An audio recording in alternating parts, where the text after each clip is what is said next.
In the summer of 1823, on the wild edge of the American frontier, where the Missouri River cuts through endless plains, a man named Hugh Glass stepped into legend. He was no ordinary trapper. Born around 1783, possibly in Pennsylvania, Hugh had already lived a life of danger, sailing the seas, dodging pirates, and surviving among tribes.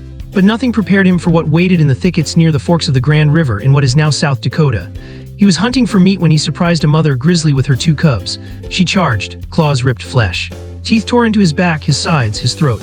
Blood poured as the beast slammed him down, biting and slashing until his ribs showed through torn skin.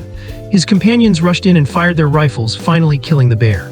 But Hugh Glass lay broken, his breathing was ragged, his body shredded and barely alive. Infection threatened every open wound. The expedition, led by General William Henry Ashley and Andrew Henry, knew he couldn't last long. They carried him on a litter for 2 days, but the delay was becoming deadly. Winter was coming and hostile tribes lurked in the territory ahead. Andrew Henry asked for volunteers. 2 men would stay behind with Glass until he died, give him a proper burial, and then catch up to the main party. They would be paid extra for the risk. 2 men stepped forward, John S. Fitzgerald, a rough older trapper, and a younger man often believed to be 19-year-old Jim Bridger. They made a fire, they dug a shallow grave, they moved Glass near water, and then they left. They later claimed Arikara warriors were closing in. But before they ran, they took Hugh Glass's rifle, his knife, and his gear, everything a man needed to survive. They rejoined the expedition and told Ashley the same lie. They said Glass was dead, but Hugh Glass wasn't dead. He woke alone in agony, more than 200 miles from the nearest fort, with no weapon, no food, and no shelter, only rage and the burning need for justice.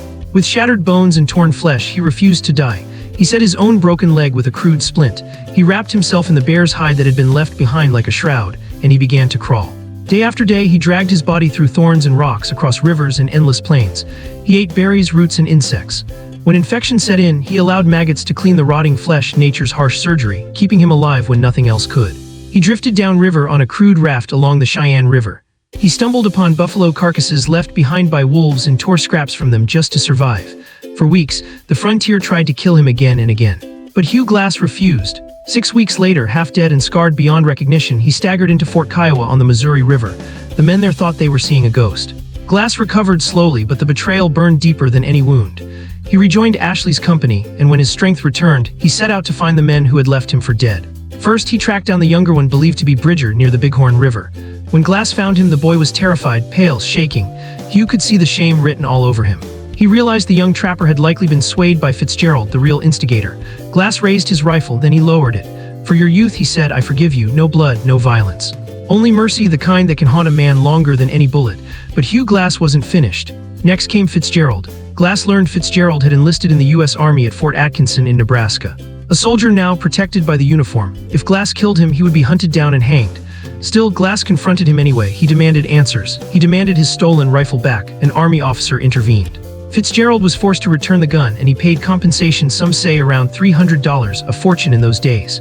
Before leaving, Glass delivered one last warning: "Never leave the Army or I'll be waiting." Fitzgerald lived trapped by his own choice, forced to remain under protection, and forced to look over his shoulder for the rest of his life. Hugh Glass survived the bear, the betrayal, and the impossible crawl. But fate wasn't finished with him. Years later, in 1833, Hugh Glass was killed by Arikara warriors on the Yellowstone River, yet his story endured, a testament to unbreakable will and the strangest kind of karma. The men who left him for dead thought they had won. Instead, he returned like a ghost from the grave, not to kill them, but to make them live with what they had done. What do you think, a survival miracle or a frontier curse?